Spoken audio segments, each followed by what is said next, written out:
From in the beginning to the musical apocalypse, this is The Bible Says What. I'm your host, Mike Wiseman. Everyone fails. It's part of life. Even Jesus failed to hold in his anger, whether toward the money changers in the temple or that out-of-season tree.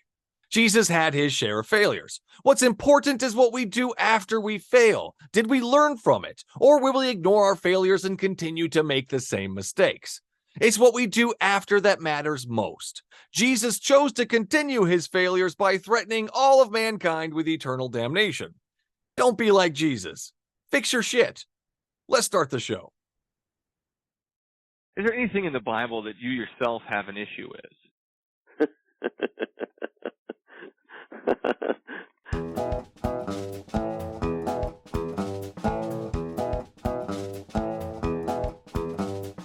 Okay, so it took you reading the Bible to realize that those things were bad for you?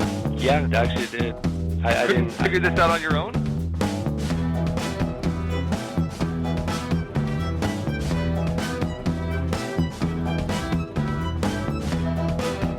No, Ted Bundy could be redeemed. God doesn't kill children. What do you think the Passover was?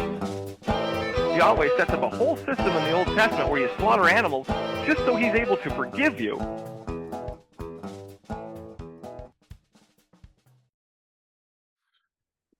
Today's special guest is Christian author Paul Joel. Welcome to the show, Paul.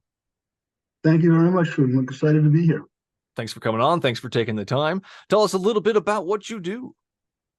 Well, I'm a physician. I'm board certified in internal medicine and pulmonary, but I had a very strange childhood. I never believed in God because my parents had a terrible time during World War II. My mother was the youngest in her family, and the Nazis came in, and she was 5 or 6 years old and basically murdered and tortured everybody. And then she was on the street like an animal, eating garbage for a couple of months until she was taken in by a Ukrainian family who hated Jews, by the way. She's Jewish, but she hid the fact that she was Jewish. So she really had a horrendous time with that. And my father was much older than she was. He was married, had an infant son, came home from work one day, and the Nazis killed him, and he started running for his life. And he spent several winters with no shelter, sleep in the snow, buy food, steal food, work for a week, go from place to place. And I had his immune system, which was like a gift from God. Okay, I had this great immune system. And I have two sons, and when they were young, they'd be in school, and one of them would get sick and promptly give it to the other one, and give it to my wife, and all three of them would be hacking away. And they'd say, "Dad, how come you never get sick?" And I said, "I get sick like everybody else. I'm a human being, okay? But I get sick for an hour. And then this immune system kicks in and kills everything." And that I knew about. That was, it was very obvious. But one of the weird things is that apparently my parents really had no idea how to raise a kid. Who does? But still, here I am 3, and I never saw a pediatrician. Okay, and I wasn't saying any words. You're supposed to be able to say 2 words with meaning by the age of 1. Usually some form of mama, dad, know who's who. So I'm 3 years old. I'm not saying a word. But I have this great memory, okay? So this is 71 years ago. And so a friend of theirs said, "Hey, maybe he needs to see a pediatrician." I didn't have a pediatrician, so I wasn't getting any of those inoculations that you get age 1, 2, or 3, whatever. And so I was seen by a female pediatrician who sent me to a male pediatric neurologist. And he examined me, and my parents were very worried that I was retarded. And then came like the proclamation, "Is it from God?" No, he's not retarded. He's aware of his environment. He'll learn to talk. He's just slow. He's very slow. And I didn't know what environment meant. I thought it was a body part. I knew it was a good thing I was aware of it. Okay. A question real quick, though. It was a proclamation from God, you said. What do you mean by that? I mean, after he examined me, this was his verdict. Okay. The pediatric neurologist said he's a moron, basically. Okay. He's not retarded. He's aware of his environment, but he's dumb. Okay. So basically, it wasn't God. It was the physician. No, it wasn't God. Okay, no, okay. Yeah. But the point is, my parents already figured out that I'm dumb. Okay. So to top it all off, although they didn't believe in God, okay, there was no real daycare then. So, and they worked multiple jobs. So what do you do with the kid? So they put me in this torture chamber called yeshiva, which was at that time for Jewish boys. Now I'm sure they have it for Jewish girls also. So it's an all boys and I'm there from 8 o'clock in the morning until 5 at night. In the morning, you learn how to read Hebrew, write Hebrew. You learn about the Old Testament. You learn about Jewish history.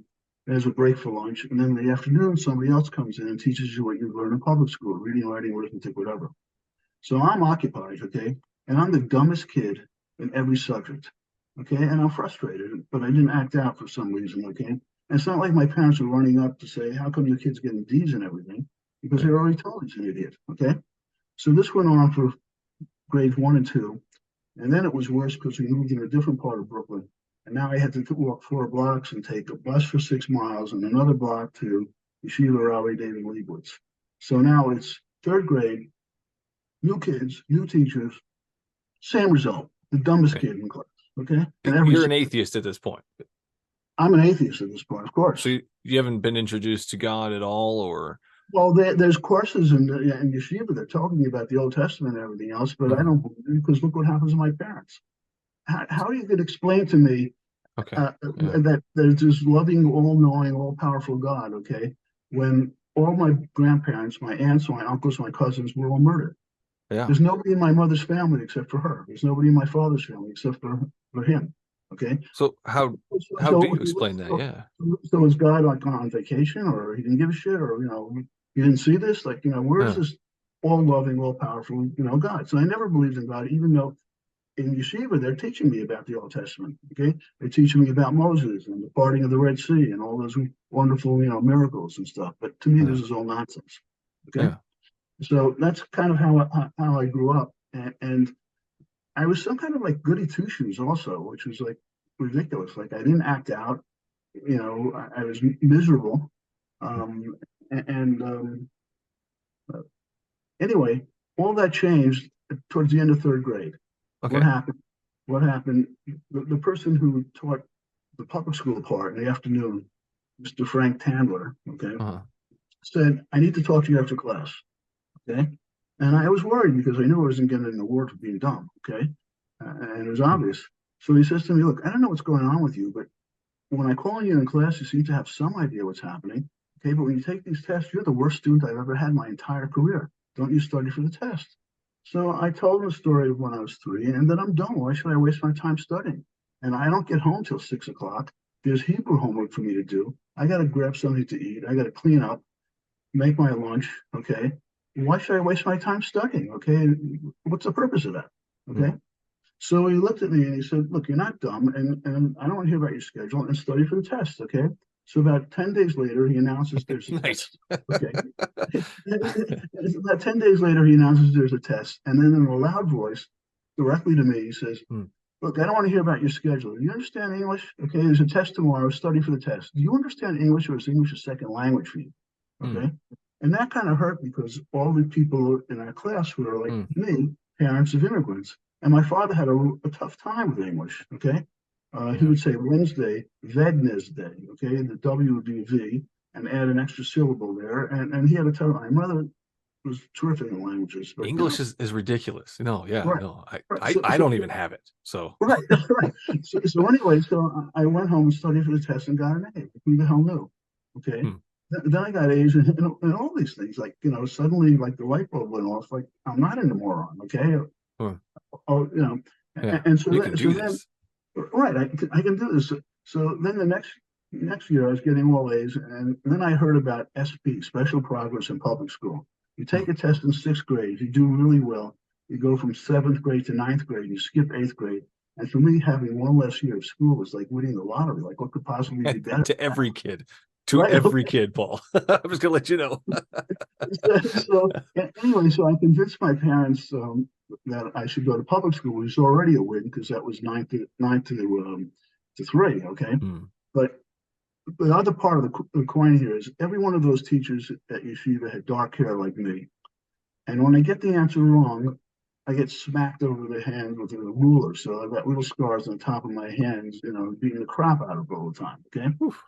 And it was horrible. Okay. And I never complained. I never acted out. It was like kind of like I was alone, by myself here with this. Anyway, so I talked my way into public school in 5th grade. Okay. And then I had a teacher there, also with dark hair, who hated the boys. she was some kind of pervert. She hated boys and embarrassed all the boys and loved the girls. So get this. So I get an answer wrong. Why is Okay. it? I got to know. Why does that make her a pervert, though? Well, listen. Okay. Okay, there's more. Okay, Listen. but Okay. wait, there's more. There's more to this. Okay. So she calls me in class for a question. I get it wrong. And the next remark out of her mouth is, this is a direct quote. Okay. Listen, you have to stop thinking with your penis and start using your brain for the change. Oh, wow. And I was like mortified. I'm fifth grade. I'm 9 years old, whatever the hell I am, or 10 years Yeah. old. Okay. And so finally, I got into the smartest sixth grade, and I had Miss Hammer, who was a blonde. And for the first time, nobody was beating the crap out of me or embarrassing the crap out of me. It was just normal school. Okay. So fast forward, I have this again. I had two things going for me. I had this great memory that I didn't realize until I got sick. I'll tell you about getting sick later. So I'm an intern at Kings County Hospital in Brooklyn, New York. And there's this genius, Dr. Howard Lyons, in charge of pulmonary lung disease. And he did things a little bit differently, okay? There's a hierarchy. The lowest is the intern, then the resident, then the fellow, then the attendant, okay? The lowest person presents the case and he reads his note. Okay, so I'd be an intern, I have 3 or 4 admissions, and the next morning at morning report at 8:30, I'd have to present these 3 cases or 4 cases, whatever it is. But he did things differently. Normally, again, the underling reads his note. He took the chart. He said, if you know the patient, you don't need the chart. Okay, you're supposed to know everything on this chart. Okay, so I'd have 3 or 4 admissions, and I'd memorize everything: the labs, the history, everything. Okay, the vital signs, and nobody else really could do it. They kind of cheat and say, well, the labs are all normal except for this, this, and this, but I memorized all of them. And I wasn't trying to show off. It was just, okay, this is what you want, that's what you got. Okay, so I got a letter of reference for this guy to do a pulmonary fellowship at Mass General, Harvard. Okay. So what color was his hair? What color was his hair? White. White. He was Okay. old. He was old. Okay. Okay. So anyway, so I'm there on the wards the first time, and there's 8 patients that the pulmonary service is following. So thinking I'm supposed to memorize this because this is what the expected in Brooklyn. This is now Harvard, Mass General. So you got smarter. You were able to do things. You got a lot smarter. Right. No, I'm smart. I'm a smart guy now. Okay? So when did the God part come in, though? So we're atheists still at this point. I'm an atheist. Yes. Yeah. Okay. And we still have the same question: where is the all-loving God? And miracles are nonsense. Right. Exactly. Gotcha. That's my belief. Okay. So what was that? We're getting to that moment. It's coming. Okay. Just make sure we're getting there. We're getting there. Okay. So anyway, there's 8 patients. Thinking I'm supposed to memorize this, I get there 2 hours beforehand and go through this and memorize everything on these 8 patients, which is a tremendous memory. Okay. And then I meet the attending Dr. Hales on one of the wards, and I walk over to the chart rack and hand him the chart. And he looks at me like I'm crazy and says, "Look, I don't know if you know what's going on here, but I'm the attending. I'm your superior. You're supposed to be presenting the case to me. I'm not supposed to be presenting the case to you." So and then I explained to him what Dr. Lyons said. He knew Dr. Lyons, and I'll tell you why he was a genius in a second. Okay. And I said, this will save you time, okay, because you can go through the chart while I present, and then you can write your note now instead of coming back and writing notes. So it'll be easier for you. Okay. Yeah. Here's why Dr. Lyons was a genius. Okay. Step back a little bit. Okay. He's pulmonary. He's not OBGYN. Okay. And he had like these Superman powers of observation. So he thought that women who were menstruating were breathing differently, whether they're on their estrogen phase or their progesterone phase of their cycle. Yeah. Okay. So he brought in a host of women who were menstruating and tested them. And it turns out they're breathing more during the progesterone part of their cycle. Okay. Why is that important?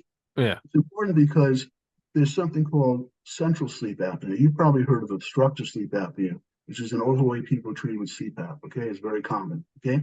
Central sleep apnea is worse. You don't have a signal to breathe. So you have to have a tracheostomy tube put in your neck and be connected to a ventilator at night. That sounds awesome.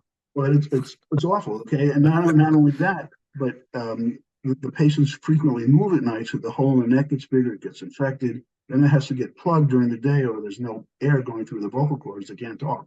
Yeah. Well, this Dr. Lyons tested all this, and he realized that progesterone is a respiratory stimulant. Gave all those patients, man or female, a pill of progesterone to take every day, and voila, no more tracheostomy, no more ventilator, done. That's that guy. Yeah. So he's the smartest guy I ever met. When I get angry with my wife and we start arguing, I keep telling her she's no Dr. Lyons, but then again, nobody is. Okay, so whatever. Okay. So anyway, fast forward, Dr. we're now Lyons.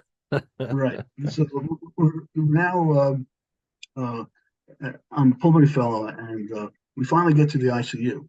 Okay, and I had been to the ICU a couple hours beforehand, but there was a shift change. So there was a different nurse. So Dr. Hales is on my right.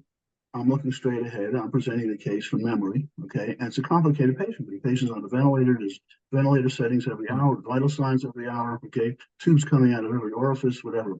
And as I'm presenting the case, I see the back of this nurse's head, and it's blonde hair. Okay, so I'm tracing the long blonde hair of this nurse as I'm presenting the case. Okay, and we're thinking, okay, the width of her shoulders isn't wide. She's not fat. And then she turns around, and I see her face, and I stop. I see myself, oh my God, what is this doing here? This is the most beautiful woman I've ever seen in my life.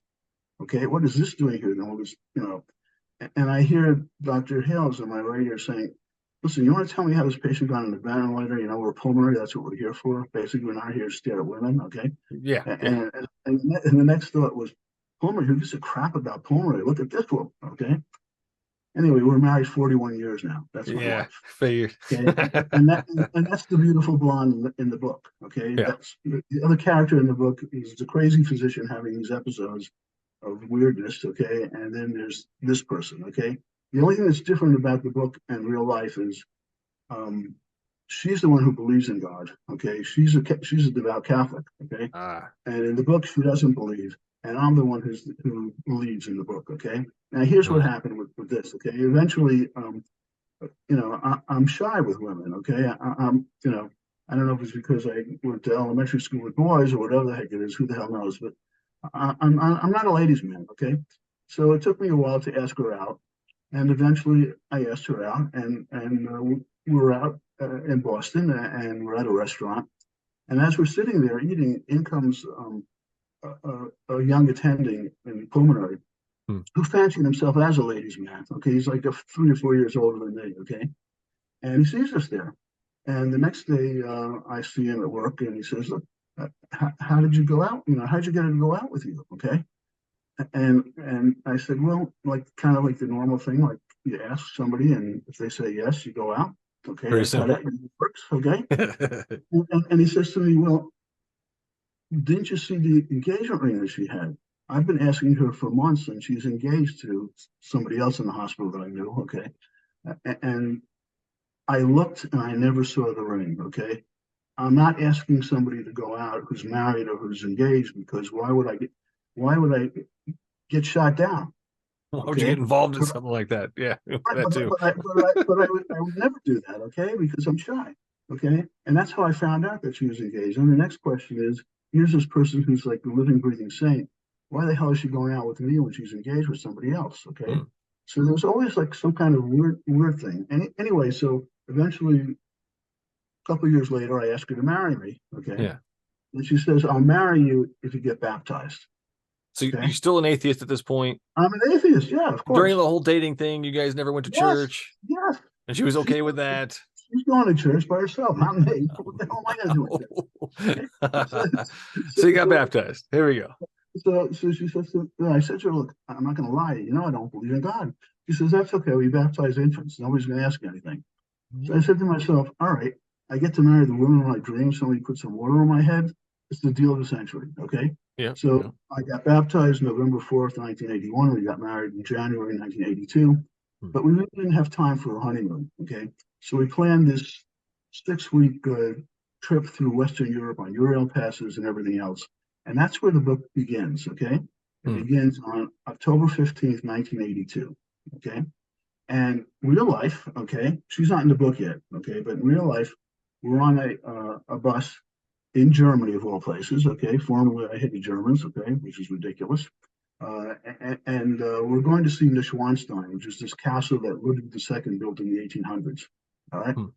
And in the middle of nowhere, the bus stops at a coffee shop, okay? And everyone gets off. Obviously, the people at the coffee shop paid the bus company to stop there, okay? Everybody gets off, including my wife, eat something, drink something, use the restroom, except for me. And I didn't feel like having to do any of these things. And across the street is this church. And again, I didn't believe in God, but sometimes they're nice to look at. What the hell, Hmm. They're nice buildings, okay? And I didn't know the story. It was called Tears Church. And why is it called Tears Church? Because they had some kind of ugly stick figure of Jesus being scourged, okay? And they used to use it on the Good Friday procession, but everyone agreed this is ugly, so they tossed it in the barn for a couple of decades until somebody realized there were actual tears coming from the eyes of Jesus in this thing. So they built this church and put the altar. So I walk in there, and it's a Catholic church because there's Stations of the Cross, which I didn't know about then, but whatever. And it's beautifully decorated. The walls, the ceilings, you can look it up, okay? But your eye is drawn to this ugly thing on the counter there, okay? On the altar there. So I'm sitting there looking at this, and then I get this message, okay? It's not like I hear anything. It's like you're listening to my voice, okay?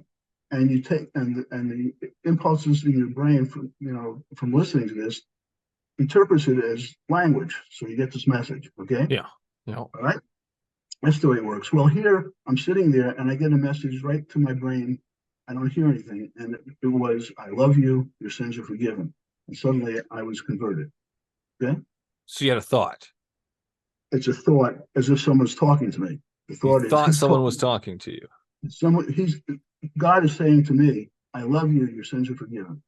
Did he say he was God? He didn't know. Oh. I'm just looking at this thing and I get this message. Okay. So I'm thrilled and I'm all excited now that I believe in God and whatever it is. Okay. And I tell my wife about it. And our plan was to sleep on a train overnight to go to Vienna. Okay. That was our plan. So we're checking out. We have jeans and backpacks and sweaters, whatever. It's October. And so I said, let's eat here. Let's celebrate. Okay. We can get another train. So I asked the clerk at this very inexpensive hotel, where's one of the nicest places to eat?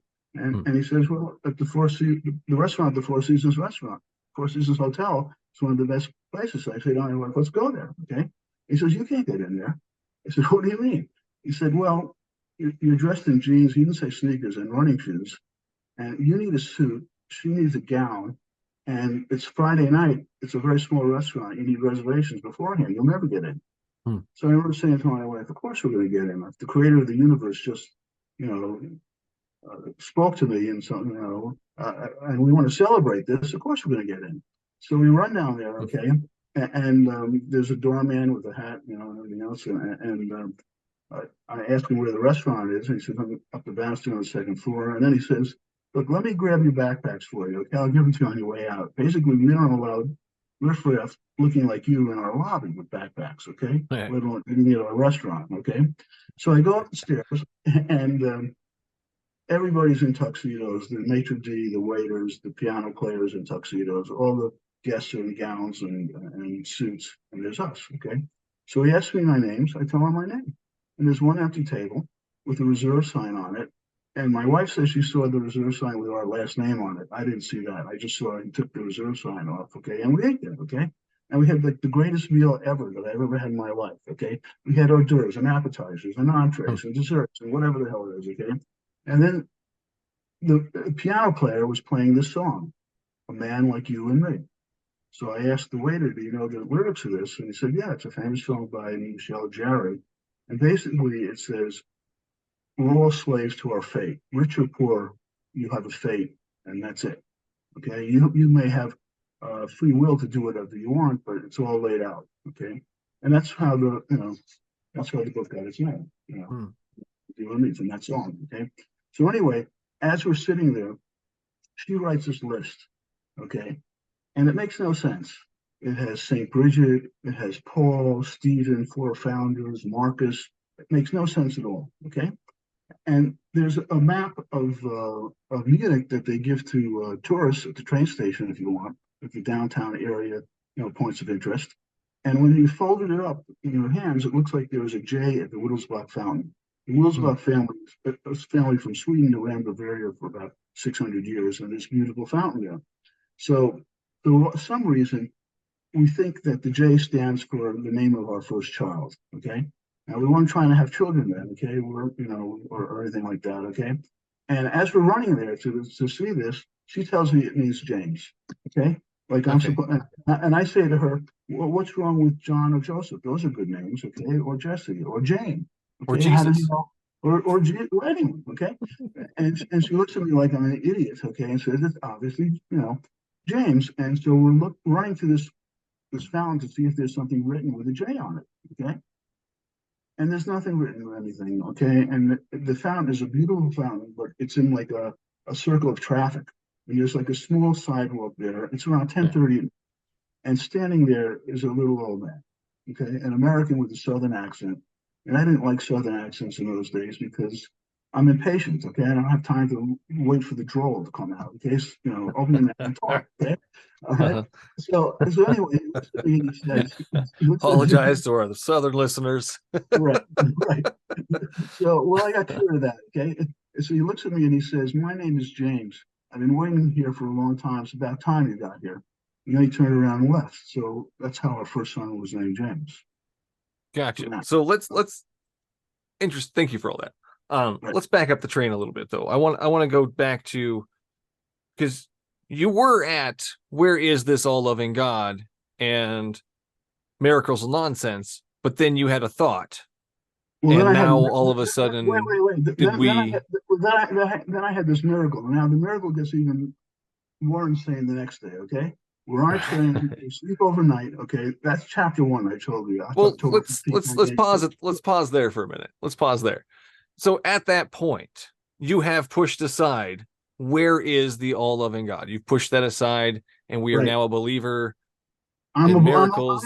I'm a believer. Okay, all that was pushed. I don't understand why all these terrible things happen. Okay, and I'm a So believer. Okay. did we reconcile that, or did we just keep pushing that Well, aside? we just pushed that away until the next day. The next day, I got cured of everything. Okay, I got straightened out, but good. Okay, if you think I got Let's straightened jump out, to that. Let's jump to that. We're getting a little long here. Go ahead. A little jump to that one. so the next day, okay, we're sleeping on the train, and we get to Vienna. It's now dark. Check into a hotel, and there's a law in Vienna that you can't have a building higher than St. Stephen's Cathedral, so you can see it from everywhere. So I look at my guidebook. There's a restaurant on that plaza there, and it's easy to walk there, and it's on the second floor also, by the way. Okay, and so I open the door. It's a regular wooden door with a glass inside, and there's where this restaurant's supposed to be on the second floor. There's a dim light, and I walk up there with my wife, and it's obviously closed.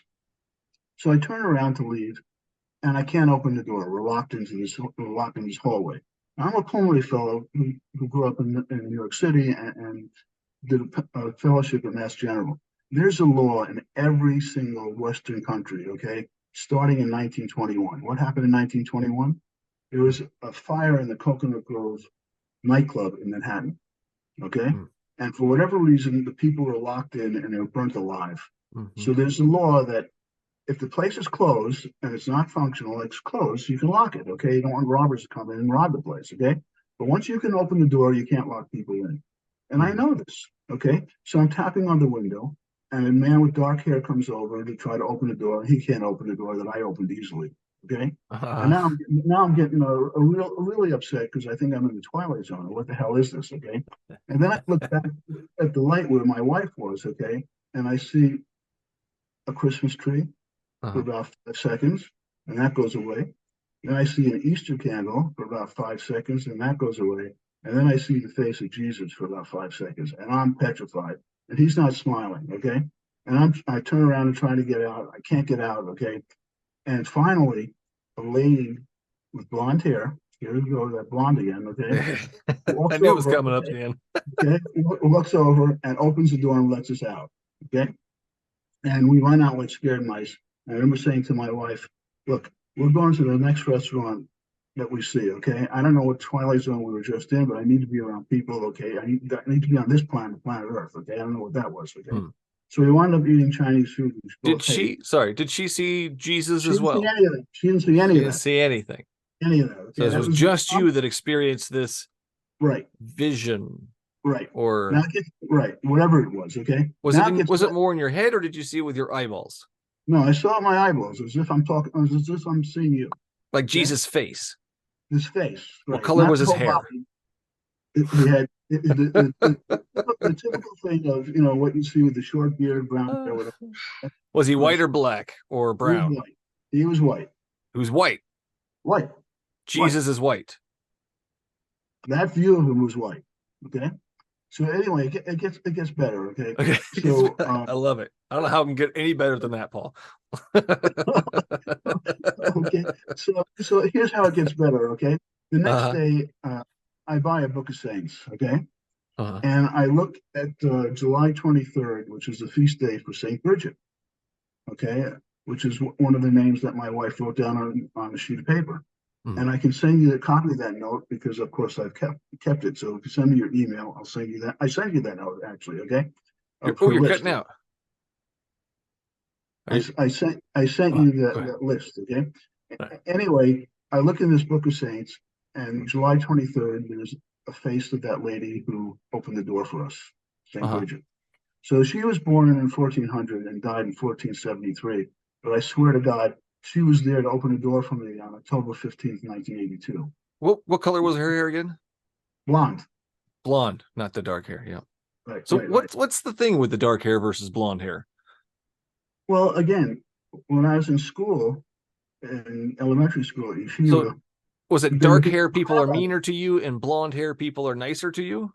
Well, again, uh, uh, in third grade, all these people were smacking with the ruler, and then until I got to sixth grade, and for the first time, I had Miss Hammer, who was blonde, Who's and blonde? that was Yeah. the first year that somebody wasn't But what being about the crumpled professor down. that said something really cool to you? But then he Oh, said something mean anyways afterwards, so I guess it kind no, of no, cancels no, it no, out. no, no. He had brown hair, Brown hair. light brown hair. Okay. All right. All right. So So you wait. saw okay. There's one last part of the story. Yeah. Okay. One last Okay. part. Here we go. We've Okay. made it this far. This Might is as well. not this is not in the book. Okay. In real life, I'm driving to work to see patients in the office of a physician on March 25th, 2019, the Feast of the Annunciation. Okay. The first mystery of the Rosary, which I pray every day. Okay. The first joyous mystery. And suddenly I don't know how to drive the car or use my cell phone. I'm an idiot. Okay. So I stop the car because I can't drive, and a policeman calls my wife, and I get admitted to the hospital. I'm one of fewer than 500 people in world history to get this god awful disease, Hashimoto's encephalitis. Okay. There's something called Hashimoto's thyroiditis, which I knew about when I took the boards.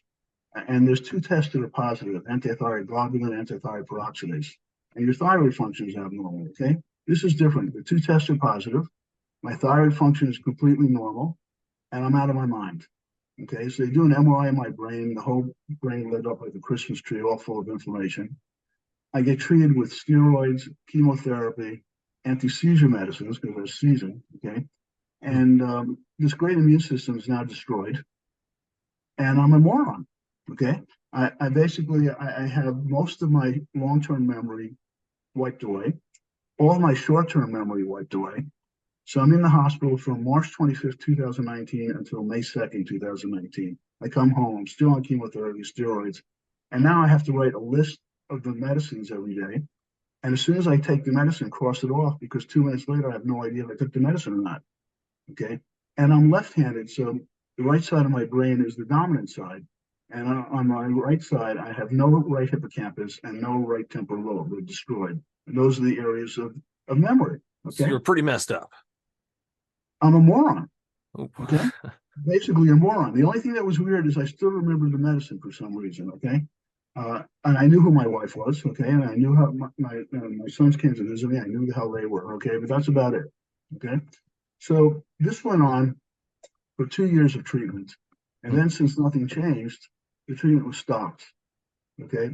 And during this time, I called a priest who I knew. And I said, look, I don't want to go to hell for committing suicide, but is it okay if I just stop eating and drinking and let nature take its course here? Because I'm suffering, my wife is suffering. Okay, I'm an idiot. Okay, I can't drive a car anymore. She has to do everything. Okay, and this is not a life. And he said, go for it. God will understand. Okay. However, wait, it gets better. One of the doctors who was taking care of me, who actually read the book that I wrote. Okay, and in the book, one of the things that it says, it talks about the consecration of Russia. Okay, Mary in 1917, Our Lady Fatima, came and asked these three shepherd children, go to the Pope and have him consecrate Russia to my Immaculate Heart in union with all the bishops. Okay, so it's an old story. All right. And in the book that I wrote, I'm supposed to get that done. I'm supposed to get the Pope to do it correctly with the bishops. Okay. Two popes actually did consecrate Russia to her Immaculate Heart. Pope Paul and Pope John Paul II, the Polish Pope, but never with the bishops as requested. So we're still waiting here over 100 years for this to get done. And in the book, I'm supposed to get it done. And if it doesn't happen in my lifetime, the day after I die, Yeah. all the nuclear weapons are going to fire. Okay, man Sounds built exciting. these weapons. Well, man built these weapons of mass destruction, and the evil one is going to come and set them off. Now, where did I get that idea? Okay, eventually I get this job in the 1980s. Okay, before I wrote the book, I'm working at Astra Pharmaceuticals, a great international pharmaceutical company from Sweden again. Okay, Well, hold on. We skipped something here. You were sick. great. How did you get better? It's coming. It's coming. Okay, we're getting there. Okay. Gotcha. Yeah. All right. So anyway, getting back to the. This is the last one, right? This is your final nail in the coffin, or the cross, so to speak. Right. So anyway, I'm working there, and one of the things that happens is they market the drug in Europe, and then my job is to try to take that drug and get it FDA approved. So I got to take all their information, these 20, 30 studies on a drug that's already been sold in Europe, and basically summarize it so that the person at the FDA can understand, here's why it's safe and here's why it's effective. Okay, you make it easier for them so it doesn't sit on their desk for 4 years, because it's time sensitive, because you only have a patent for 17 years from when the drug was first looked at. Okay, so as it waits on his desk for another 2 years, they lose money. Okay, so I'm doing that, and I look at these studies, and about 5 of the 20 would not make it through the FDA. They're not the same quality. So I get rid of that data, and I've got to put in the new data, leaving that out. And I'm mystified because the p-value is exactly the same to the 4th decimal point. The whole Earth lives on the principle of, if it happens less than 1 out of 20, or the p-value is less than 0.05, it's true. It's not by luck. Okay, how they got that number, I don't know. Why not? Yeah, I have no idea any of that. We'll have to verify that later for ourselves. So anyway, I take out this data, and then the new data is exactly the same, and it can't possibly be. And so it looked like the computer just acted on itself to, get this number with the different data. So I show this to a couple other computer geniuses, and they say, "Oh, you must have done this beforehand. You must have corrected it yourself and put it in and done it." But of course I didn't do that. Okay, so to me it looked like the computer was just going on its own. Okay, and that's kind of where I got this idea. And then a couple of months ago, something happened with my computer. The same thing. Okay, I'm sending a copy of my book to somebody who's going to publish it. Okay, or look at it, or make it into a movie. And when I send it to him, there's all kinds of commercial stuff on it. There's nothing to do with the book or me. And, nobody's on my computer. Okay. In order for this to actually be done, they'd have to enter the material on my computer, and then they'd have to save it under the icon of the book, so that it gets, you'd be asked, you already have a copy of this. Do you want to, use this as a copy? And that didn't happen. Okay. That, obviously the computer said something else. It did something else. Okay. So in order for me to correct it, I had to take another copy of the book, save it. Okay. And ask me, do I want to save it instead of this thing? And, at the right icon, and I corrected it. But this doesn't happen. This is not normal. Okay. And I'm looking at this and whatever. Okay, I've accidentally copy and pasted the wrong thing before too. I mean, it happens. But an entire novel is now deleted, and now it's just a couple of pages. Oh, you deleted it? It gets substituted. In other words, when you save it, you're saving it under this icon, and they're asking you, do you want to, you already have a copy of this. Do you want to, replace it? So what do you think it was? Nobody's on my computer. Okay. And I have no idea. Okay. I mean, so human error is obvious. How did I get better? Okay. So again, I was down in the dumps. I was going to stop eating and drinking. And fortunately or unfortunately, depending how you look at it, um, one of the people who read the book said, if you really believe that you're supposed to be going to the Pope and having them do this consecration, you can't tell God to, get somebody else and take a hike. You're going to go to hell. So Moses did that's it. He was fine. well, I'm not Moses, okay? So anyway, so that's why I'm still alive. So I didn't do that, okay? And then a year after that, nothing changed. Part of my brain for memory was destroyed, and it's now April 29th, 2022. Miraculously, my memory comes back. Okay, so I can tell you this whole story. I can tell you stuff when I was 1.5. Okay, when I was 17 months old. Okay, I'm sitting there and I'm not talking because I wasn't talking when I was 3. Okay, I'm sitting in the high chair and there's plastic stuff and food, and I I'm believe trying you, to. Paul. I believe you. I'm trying to tell my mother that I'm done eating. Okay, and she's ignoring me, so I'm making noise, whatever, because I can't talk. And so then I decided to take matters in my own hand and throw the stuff on the floor. Okay, everything, the drink, the food, whatever, that doesn't get any attention either. So now I'm trying to stand up and get out of the harness and get out of the high chair, Yeah. and I fall on my face, split open my chin, and I Oh, want to go to the emergency room to get stitched up. That was yeah. 17 months. Okay, when I was 17 months. Yeah. Okay, I and believe you remember all these 100%. Yeah. No, I believe you believe that. So what just happened was it just randomly came back. it just came back like an instant, randomly. But get this, okay? So I'll get it. I have my wife is the oldest of 9. Okay, so she's got 4 brothers and 4 sisters. Okay, she's got a huge family. Her father was one of 7. Okay, anyway, I'm closest to her sister and her husband, Peter and Elaine. Okay, Okay. and Peter's birthday is May 2nd. Okay, You remember these things. yes. Okay, Yes. and May 2nd I'll always remember because I was admitted to the hospital on March 25th, 2019, and I came home on May 2nd, his birthday. Okay. All So, right. Wait, so we're wait, going to it get gets to it better. though, but Wait, it gets better. Okay. The day that my memory came back, okay, April 29th, that's her birthday. That's his wife's birthday. awesome. Awesome. So, So it's coincidence. Okay. yeah, a lot of And coincidences. Did you of know course, I share a birthday with my son and my mom? What a wow. coincidence. I don't How think about Jesus this? is involved or God's involved in any of that. Well, But how so about what I this? want My birthday is April 20th. You know who has the same birthday that I have? to Hitler. Wow. Yeah. That's famous. Everybody knows that, I think.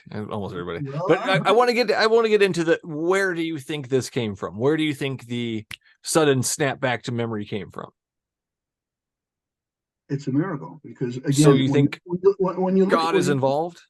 God has to be involved because when you God take my has to be MRI, involved. when you take my MRI right now, okay, in my brain, I'm still missing the same parts of memory. I have no right hippocampus. I have no right temporal lobe. Hmm. So the parts of my brain that are responsible for memory are Yeah. still gone. Well, I still It's can't verify your stories. I mean, these are personal experiences, and you can't really argue with a I can personal send, experience. I It's can, very send- difficult. And you could I can send you my be, MRI. Okay, I mean, I mean, this is these could be just random stories. Your brain's connecting the dots and going to, I don't know. I don't know enough about brains, honestly. I just know that it's very unlikely that the God of the Bible, the one who let the Nazis come in, the right. one who's letting his favorite people right now be slaughtered, that's the guy that gave you your memory back. Yeah, that's the guy. And here's one of the things that I learned. Okay, I used to think before, when I didn't believe in God, that the world is a sewer. Okay, and that's why it's a good thing to be able to swim with your head out of the water. Okay, and that all these terrible things are happening every day. Okay, as we're talking here right now, somebody's getting raped in Brooklyn. Okay, somebody's getting murdered. Somebody's getting assaulted. Okay, it's 4 murders a day at some point, 6 murders a day in Brooklyn or whatever the heck it So is. how do Okay, you connect the so two? how do you arrange all that? Well, here's the way that I look at this. Okay, and maybe it's wrong or whatever. To me, I feel like I've been fighting hand-to-hand combat with the evil one. Okay, and that it's the evil. Like people are not all that. Like I used to think people are just mean, nasty, and disgusting. Look at the terrible things they do to each other. Okay, but I've come to a completely different conclusion now. There is something called an evil one, and that's the person who eggs on people, who gives you the thought, hey, why don't I rape that person? Why don't I mug this guy? Why don't I do this? Okay. So now we've gone from where's the loving God? The bad God people. We've gone from the bad people to now it's a bad being. It's still the same problem. Where's the loving God? It's still the same issue. Well, but I think what happens is that there's two of these all-knowing, all-powerful, all whatever the hell in this world. There's God, okay, and then there's the evil one, okay. And here's who made the evil one the way he is? God made. I wasn't there. Okay? God made the evil one evil. No, God didn't make the evil one. God has nothing to do with the evil one, okay. You know, this is just part of my reality, okay. I'll give Where you did the evil one come from as part of your reality? As far as I don't know where he came from, okay. You know, there's thoughts that he was God all powerful in your reality. In my reality, God is all powerful, but there's this other thing that's also powerful too. Okay, but God is all powerful, though. Hold on, Paul. Hold on, Paul. Like I want to understand this. I want to get this. I want to be on the same page as Paul here. So we've got an evil, powerful entity, and we've got the supremely powerful, good entity, right? We've got these two different things. Let me give you an example. Hold on. I don't want. I just want to power through this real quick. Yes, yeah. There's two powers in this world. There's God, gotcha. And God is more powerful than the evil power, correct? He's more powerful, but the point is, as far as I'm concerned, as far as me, I'm on the low end of the totem pole. I'm the object of both of these. He said he loves you, right? The God of the Bible told you he loves you, but there's this evil entity that he's allowing. Right. He's allowing to control the world you live in. Let me explain it to you this way, okay? God sent Jesus in the world to save us, okay? So from what? From hell, from whatever the heck it is. So from God. Our sins could be forgiven, okay? So you can go. So God doesn't have to throw us in hell. Right. Okay. Right. So he's saving us from himself. We end up in the right place, okay, because of that. Okay. However, in order for him to do that, he had to carry the cross. Okay. Why? And because the cross is from the evil one. Okay. Like you always have. There's always an amount of suffering going on, and it comes from the evil one. If God tells you to do, God is going to tell you to after this to drink some apple juice. Okay. God tells you to drink some apple juice. Well, the evil one is going to come and try to stop you from doing that. That's his job. Why? Why would God allow the evil one to come in and try and stop me? It's because he's in this world. Okay, you know. I would not let a bad guy into my kid's world to try and stop them from doing things. That doesn't make any sense. As a loving, all-powerful being, that doesn't make any sense. That's what I believe, okay? Right, but it doesn't make sense to you. But here's why I believe it. Here's an example, okay? Well, Paul, though, does it make sense to you, though? Well, let me give you this, okay? Okay. So, again, I was converted on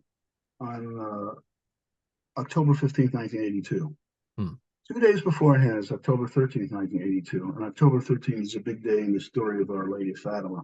It's when she finally tells his 3 children, I'm Mary, and this is what you're supposed to do. Okay, we're on a train in Germany. Okay, a story. Gotcha. True story. Okay, we're on a train in Germany. Okay, and my wife we're in the aisle. It's packed. Okay, my wife is standing in front of me, and about 10, 15 feet in front of her is this crazy guy with a knife waving it, and they're screaming at him in German. Okay, and suddenly he goes down the aisle towards my wife. Now, a normal reaction might be, I'm going to jump out of the way. She sees this. She'll jump out of the way, jump on somebody's lap, and let the guy through. But that's not what I did. I grab her by the shoulders and throw her on the lap of some guy on the left, okay? And then I keep my weight on her so she can't stand up. There's no way this guy could get her, okay? Unfortunately, my whole right side is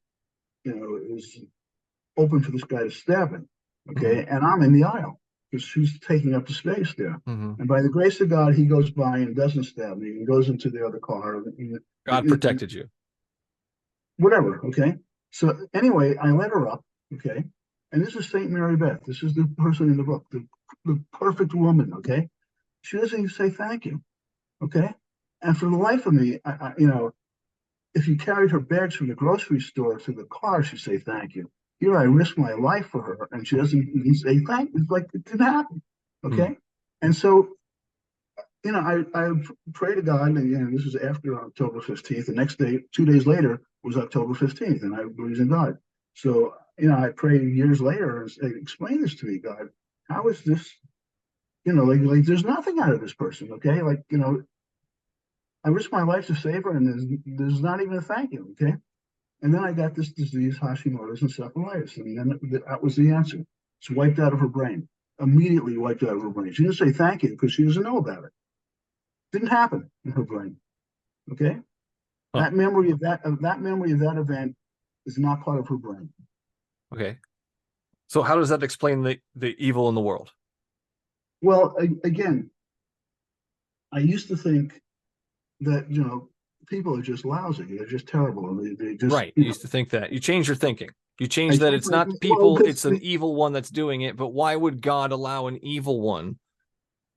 He's all powerful. Does that make sense to you? It makes sense to me in that there's two powers in this world. Okay, there's God. Yeah. Eventually, you may have to suffer a little bit. Okay, but you're going to wind up going to heaven anyway. You're going to overcome all this because Jesus. Paul, I'm not going to heaven. I'm going to hell.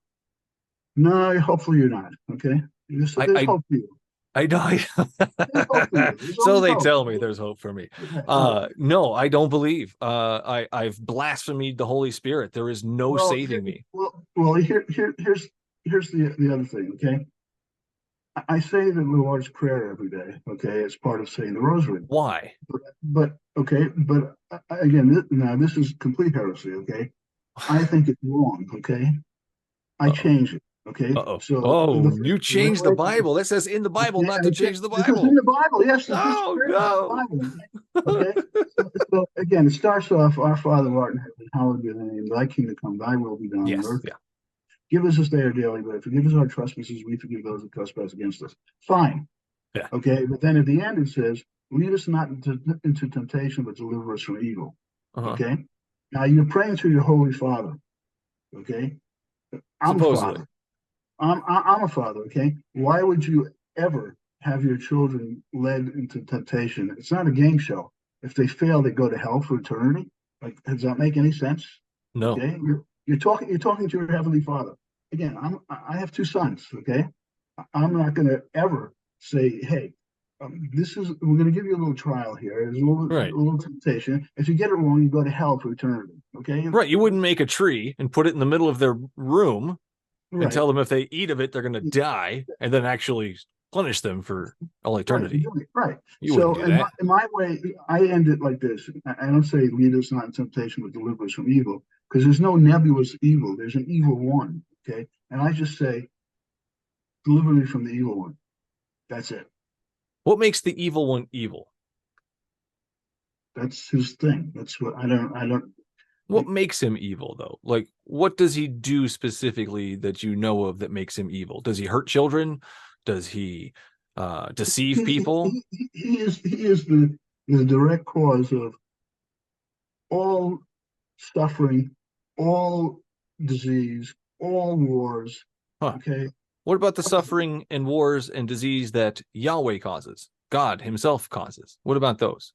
I don't think he's causing any of that. He has in the Bible several places there. He's caused. I mean, the Pharaoh, for one. There's stuff there, all kinds of stuff there, and then he drowned the whole planet.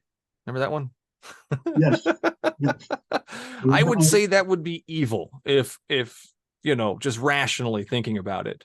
So you can't imagine God sounds like an evil one to me. You can't imagine. Well, again, this story with Noah is very similar to what I think. But also go with Paul. He's allowing the evil to run rampant. He also created everything, and he created the evil being that's running rampant, or the force, or whatever it is. So therefore, I go to God is the evil one. He is the one behind all of this. He has the power to stop it, yet refuses. There's a burning I- building with a child on the first floor, and he can stop it. But he And he says, doesn't "Now I'll just intervene, drown that kid anyways because his and he parents doesn't pissed me intervene. off." He doesn't intervene, right? Okay. Again, I'm not smart enough to figure this stuff out. Right, but does it make sense though? If it doesn't make sense, why believe these things, Paul? Here's why it makes sense. Okay, Go ahead. we're all caught up into all these things that we're supposed to be doing and everything else. The main thing is, are you going to go to heaven or not? Okay, this is like a little trial, a little period of time. Okay, to us it's our lifetime. Okay, but in the infinity of time, okay, are you going to go to heaven? And you're going to get there because of His grace. Okay, so He's going to Wow. fix this anyway. Okay, you may have to suffer a little bit while you're here. Okay, like we all do. Okay, nobody gets a free lunch here without suffering. Okay, it's just is this person being tormented? Are they in pain? Or do they have a brain? They don't have a brain. I wouldn't do that to my kids on purpose. I would stop the suffering. God Right. watches the suffering but and again, says, "You deserve or need this." right. But So again, the purpose is heaven. Yeah. The So what's in purpose is heaven? okay. What is heaven to you?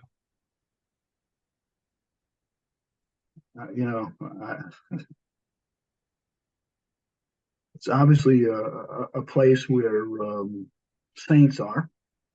Okay, it's a place Some of the where saints were jerks, so I don't know if that's really a great place. And then God's evil, as far as I'm concerned. He's an evil one. So why would I want to go to heaven where there's jerks and evil one? Well, I don't think there are jerks and evil ones there in heaven. Okay, I'm hoping my parents. Okay, I hope I get a chance to see them in there someday, and I hope I get to heaven. Well, my parents are going to be in heaven, and they're going to see me in hell, according to the Bible. So I'm going to be burning alive. My parents are happy in heaven. How is that? If they see you burning, if they see you burning in hell, how is that really being in heaven? Exactly. So either they won't see it. Okay. Oh, so the Bible's wrong. I'm going to tell you how the Bible is wrong right now. Okay, I'm going to quote to you John 21:15-17. Okay. Go. All right. And this is actually the reading right around now. Okay. If you went to Mass now. Okay. And what is it? The apostles are all having breakfast, and after breakfast, Jesus asks Peter 3 questions. Okay. The first question is, do you love me more than these? Okay.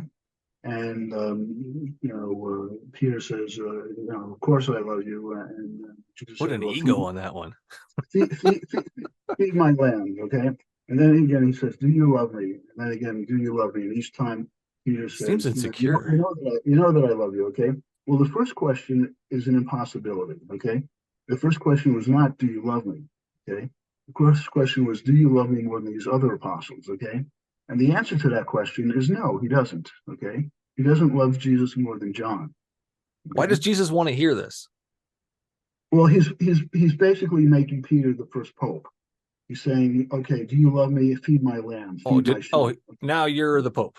He said, now I dub you the first pope. Right. Okay. But I don't remember that part. Well, the first question, well, again, it's John 21:15-17. I don't remember the word pope. Well, he's basically saying, feed my lambs. You're going to be in charge of the other Christians, the other people. Take care of my crap while I'm gone. Take care of the herd. Okay. So now he's a pastor or a priest or a pope. So then what happened? Traditionally, he's the first pope. Okay. But the point is, in the questioning, the first question is, do you love me more than these other apostles? Okay. Yeah. And I think the person who wrote this part of the Bible, okay, is basically saying, hey, we're going to make this guy more important because he's the pope. Okay. The pope sits on the chair of Peter. He doesn't sit on the chair of St. John or St. Joseph or whatever the heck it is. He sits on Peter's chair. Okay. So the whole authority of the pope goes with, because the first person who was elected this, who was saying, feed my sheep, was Peter. Yeah. Okay? But the answer to the first question wasn't, do you love me? Okay. Yeah. It was a question that Jesus would never ask somebody. Okay. Because he's not going to ask you a question you can't answer. Okay. So the first question is not, do you love me? And that would be 3 times. It was fixed. Okay. Do you love me? The first question is, do you love me more than these other apostles? Than these. Okay. You just finished having breakfast with all the apostles there. And he says to Peter, do you love me more than these guys? Okay. Right. So that's why it's wrong. And the answer to that question is, number one, is he would never ask that question because Peter has not a clue if he loves Jesus more than John or any of the other That's apostles. it. Okay? That's Wait, the wrong. wait. Not only that, but the answer to that question is no. He doesn't love Jesus more than John. Okay, because what happened when Jesus was on the crucifix there? Okay, Peter was running for his life. He didn't care about Jesus. Okay, person standing at the foot of the cross was John and Mary. Okay, his mother Mary and John. And from the cross, Jesus says to John, "Behold my mother." Okay, and then he says to Mary, "Behold my son." Like, and from that point on, Mary was in his household. Okay, so clearly, if you have to take a pick of who's the apostle that Jesus loved the most, it was John. And as they're sitting at the Last Supper, who's the person who's leaning on his chest? It's John. Okay, Jesus' chest. What about the apostle that Jesus loved that never gets a name? Anyways, so that's never mind. That's it. That's the one. That's kind of an error right there. And again, to me, saying an error. Saying the Lord's Prayer is wrong too. Okay. Well, we mentioned that already. Yeah. So what I'm getting here. Let's kind of wrap it up a little bit here. Thank you so much, Paul. This has been a blast. So it started off with, where is the loving God? Miracles are nonsense. So you had somebody speak to you, but it was a thought. And then you saw a vision of Christmas, Easter, and then Jesus's face as a white guy. And then you were healed with your thoughts. And that is why we pushed aside. I wasn't healed with my thoughts. I was just healed. Right. Their thoughts came back. You were healed. I'm sick. Okay. Yeah. And again, right now, if you took an MRI of my brain, there should be no memory. Okay. But you know what though?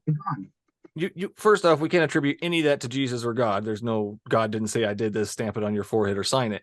But then even if he did do that for you, let's just say God gave you a thought. He showed a vision of a white Jesus and then gave you your memory back and healed you. Meanwhile, all the Jews are being slaughtered. That's what I don't get. So you know what's better? You know what? He's no Dr. Lyons, Paul. He is no Dr. Lyons. Dr. Lyons would probably come in there and try and help you or save you or anything because he's a freaking doctor and that's what they do. Not cause or allow to happen horrible, horrible things. That's where I'm at, Paul. I'm going to let you close it out and say some last words and where can we find your stuff? Again, the purpose of writing the book, I'm not a writer, okay? And the reason I wrote this book is I was kind of like inspired to write it, okay? Well, you're an author now, Paul. So say it with me. Paul, you're a writer. You don't have a choice in that, man. That's what you are now. But again, when you look at the front of the book, okay, and the back of the book, it has a couple of things, okay? The front of the book has the quote from 1 Corinthians 13 of love from St. Paul. Love is patient, love is kind. Yeah, more like Dr. Lyons, less like Yahweh. It always protects, trusts, always hopes, and always perseveres, okay? And the back of it is a baseball batter, okay? Now, why the baseball batter, okay? Well, the baseball batter comes to the plate hoping to get a hit.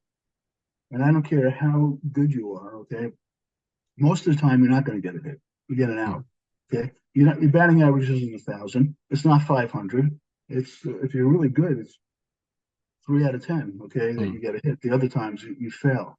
And part of it is we all fail. We all fail all the time, and we have to get off the mat and keep trying. That's the purpose. That's why that's there. Okay. And then again, it says about the author. You can take the boy out of Brooklyn, but you can never take Brooklyn out of the boy. Always a Brooklyn boy. And, I may have done a Puma Fellowship at Mass General, but I'm still from Brooklyn. Just like Spider-Man. Spider-Man's from Brooklyn. Oh, Queens. Damn it. Sorry. He's from Queens. It's we all fail 100%. And it's what we do after we fail that really matters. So Thank you, Paul. Where can we find you at? You want my email address or whatever it is if someone wants to contact me? Or Sure, you can give, if you're comfortable with that, or a website, or where can we find your book at? Well, the book is, again, it's a Man Like You and Me, a Supernatural Adventure Story by Paul Joel. It's available on Amazon. It's available on Barnes & Noble, Ingram Spark, Kindle. It's available as a soft cover, which I showed you, a hardcover, and also an ebook on Kindle. If people read the book, I'd be welcome to hear the comments, and whether you like the book or you hate the book. That's the only way I learn. Okay, so they can reach me at sreviews, SREVIEWS at MSN.com. Awesome. Thank you so much, Paul. We'll stay in touch. It's been a blast. Stay safe out there.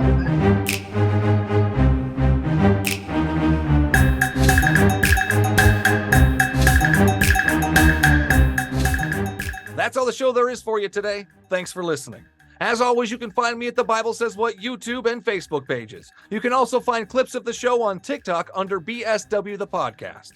If you like what you heard and want to help keep the recording light on, simply go to patreon.com/BSW the Podcast and sign up to be a supporter of the show. Your episodic tithes of $1 or more will get you early access to each episode by at least 3 days, stickers, shirts, and shoutouts. That's patreon.com/BSW the Podcast. For the latest events, BSW swag, including signed copies of The Bible Says What the book, head on over to the show's ever-evolving webpage at thebiblesayswhat.com. And no matter which platform you use to listen to your podcasts, don't forget to hit that subscribe button so you won't miss out on the next episode. Until then, would you kindly pick up your Bibles and read them?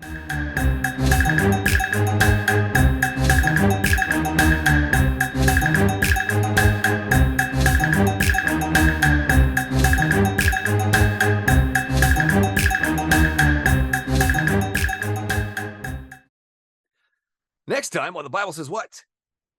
Yeah, and God will have punishment on the people. No, we are supposed to be doing that punishment. We are specifically supposed to be stoning gay people. That's what the Bible says.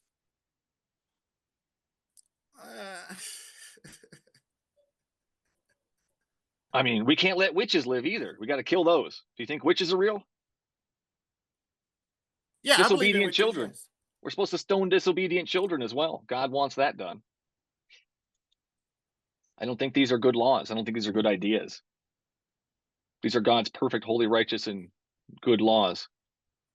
Do you think those are good ideas? So, well, no, I think disobedience. You shouldn't be doing the things that are evil.